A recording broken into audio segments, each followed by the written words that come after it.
Os ministros Edson Fachin e Gilmar Mendes participaram de evento jurídico no Distrito Federal. Decano do Supremo Tribunal Federal, Gilmar Mendes, lembrou momentos em que, segundo ele, o Supremo precisou agir para garantir a estabilidade democrática, como na pandemia. Além disso, a gente precisa acrescentar também que, encerrando o painel, o presidente do STF, o Edson Fachin, reforçou a fala de Gilmar sobre o papel do tribunal na preservação do Estado democrático de direito. Marina Helena, a gente tem então aí, né, o combo do terror, né? Deve ser para homenagear aí o Halloween que está chegando já no finalzinho do mês.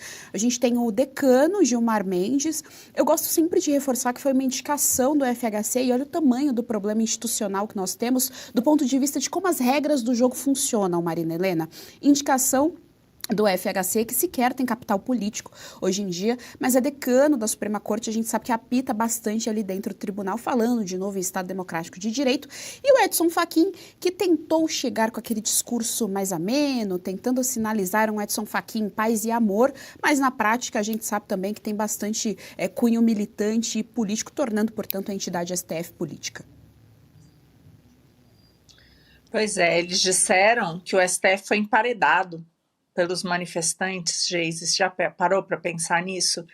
Quando foi exatamente o contrário, né? Eles inventaram toda essa história, toda essa trama golpista, sabemos muito bem, colocaram na prisão inúmeras pessoas inocentes, torturaram pessoas e suas famílias, tudo para criar essa narrativa de que eles salvaram a nossa democracia. Agora está mudando, né? Eles não querem mais falar muito de democracia, agora a palavra da moda é soberania, porque fica difícil defender, por exemplo, o regime venezuelano ou outras ditaduras. Não dá para falar em democracia. Então agora é soberania, né? Seja lá como for. E a gente vê que é exatamente isso, eles invertem tudo. Ontem mesmo, nesse julgamento que teve do núcleo da desinformação, o STF, mais uma vez, passou completamente por cima do Congresso, criando uma jurisprudência de crime de opinião no Brasil, que é algo que não existe. Isso tudo para justificar todas as arbitrariedades que eles vêm cometendo, com um objetivo muito claro, que é aquele de não permitir que a direita volte ao poder. Esse é o objetivo claro deles todos. Porque, no fundo, não é uma questão só de direita e esquerda, nós sabemos, é uma questão de sistema e antissistema. O que o Bolsonaro fez, o que ele trouxe de novidade para a política durante o governo, foi de fato um enfrentamento daquele sistema que domina o Brasil há muito tempo. Então, e isso eles não querem mais. Vamos lembrar que esse inquérito todo do fim do mundo também começou ali com a censura da Cruzoé, porque chegou ao Supremo. A Lava Jato chegou ao Supremo. Então, o que eles querem é calar a população. Ninguém pode criticar o governo de plantão, ninguém pode criticar o STF, e eles querem governar sem voto. Então, o STF hoje está conseguindo isso, né? Porque ele governa. Muitas vezes a gente acabou de falar aqui, como foi no IOF, agora com a desoneração da folha, até em tributos eles estão governando sem nem um único voto. Fora todo o resto, como criar, por exemplo, crime de opinião, que não existe na nossa legislação, e assim sucessivamente. Então é isso, eles inverteram tudo, né, para justificar todos os abusos que eles têm cometido. Eles continuam com esse discurso de que eles são os heróis, eles estão defendendo a nossa democracia. Qual democracia mesmo? Será que para o presidente do STF, Edson Fachin, a corte está passando dos limites constitucionais?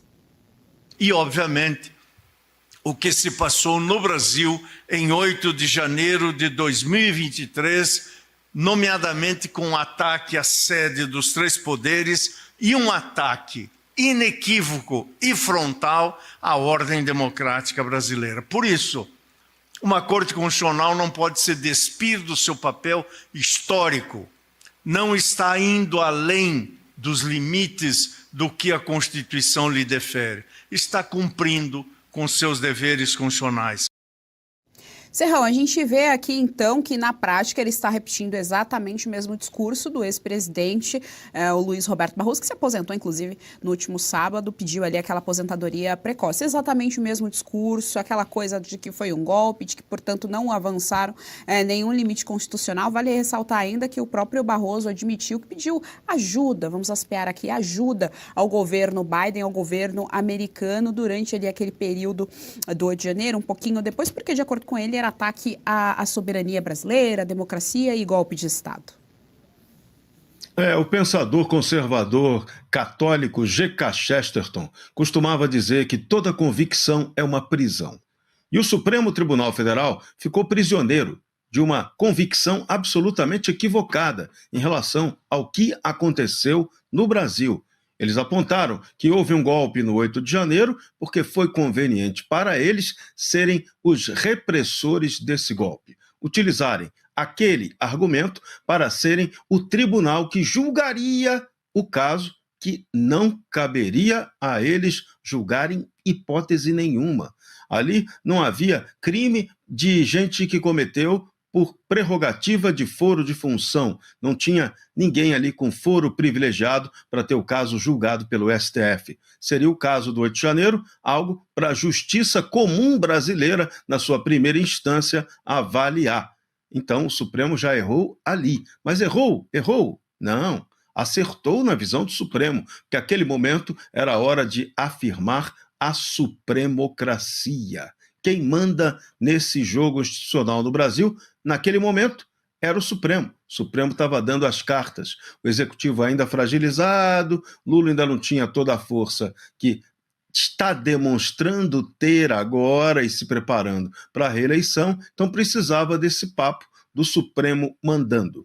Agora já tem que mudar um pouco esse discurso. Agora o Supremo tem que passar a defender a soberania, que é o papo do momento, né? Porque o Brasil está sendo atacado pelos Estados Unidos da América, nossas instituições que cumpriram tão bem o seu papel, né, de punir aquelas pessoas injustamente. Vamos repetir e complementar a frase. Então, aqui está tudo errado, aqui o Supremo se perdeu, o Supremo existe para fazer justiça, ser o guardião da Constituição e jamais fazer política. Quer fazer política? Larga o Supremo e se candidata a alguma coisa. Agora o Supremo está fazendo política e isso está sendo o desastre da institucionalidade brasileira. Por quê? O Congresso se acovarda, se mostra incompetente ou inoperante para rebater esse problema. E o Executivo está sentindo que tudo é conveniente para ele fazer esse jogo até que Lula tenha força para até acabar com esse Supremo ou neutralizar com ele na hora em que Lula implantar de verdade a ditadura no Lula 4, que é o plano deles. Gostou do conteúdo que viu por aqui no canal da Revista Oeste? Compartilhe e deixe o seu like.